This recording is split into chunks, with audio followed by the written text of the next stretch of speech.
Andrew McKellar from the Australian Chamber of Commerce and Industry joins me now from Canberra. Andrew, good evening. Thanks for joining us. Good evening, Michael. Your take on this fairly large announcement today, what is it? Well, look, the outcome, an increase of 5.2% on the minimum wage, 4.6% for minimum award wages, a higher than expected outcome, and one that we would say presents a risk for the economy. Very significant potential costs there for business as a result of this decision. How much of a risk to the economy? I mean, what will this do to business owners on all levels, do you think?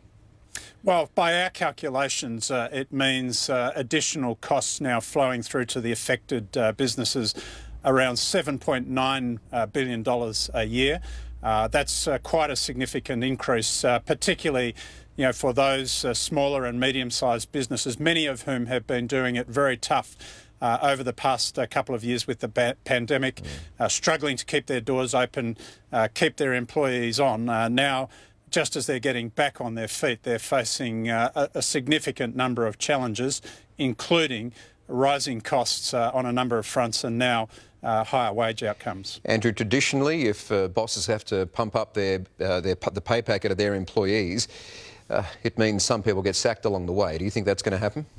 Well, look, there is a risk that we could see an adverse outcome for some businesses. Obviously, we don't want to see a situation where a business is forced to close its doors because it just can't maintain its viability. But look, that is a risk here. I think the broader risk to the economy is that this is feeding back into higher prices, higher inflation, and ultimately the risk that we will see the Reserve Bank further increasing interest rates in the months ahead. Still, the government says that after years of real wage cuts, that 5.2% increase is fair and needed.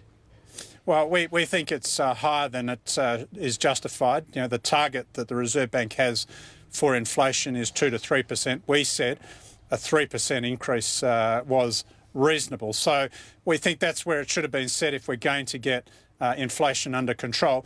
And it is a myth that real wages have been falling.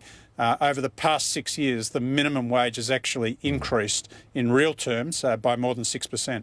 OK, what did you make then of the Commission's decision to delay the increase? I think it's for tourism, aviation and hospitality industries. That would have to be an admission that they're struggling or going to struggle? Absolutely, and we think that's appropriate. We highlighted this in our own submissions to the Commission. So those sectors are particularly exposed in the tourism and hospitality space. Many of them have been, I guess, victims of the pandemic. They've had border closures to contend with over that period, lockdowns, these sorts of impacts. So, look, I think it's appropriate that they are given a bit of breathing space now to make sure they can get back up and on their feet. So to your point about inflation, though, because the unions today are saying that, big businesses in particular are doing fine. They shouldn't have to pass these sort of increases on to customers. You're saying they will and they just have to? Look, I think it's a very misleading picture that's been cited there. There are some sectors, and particularly, I guess, mining and resources, who have fared better in a market where commodity prices have been booming. But for mainstream business, and particularly for small business, 98% of all businesses are small business. So, they're doing it tough. And this sort of outcome doesn't make it any easier. All right, Andrew McKellar there from the Australian Chamber of Commerce. Thank you. Thanks, Michael.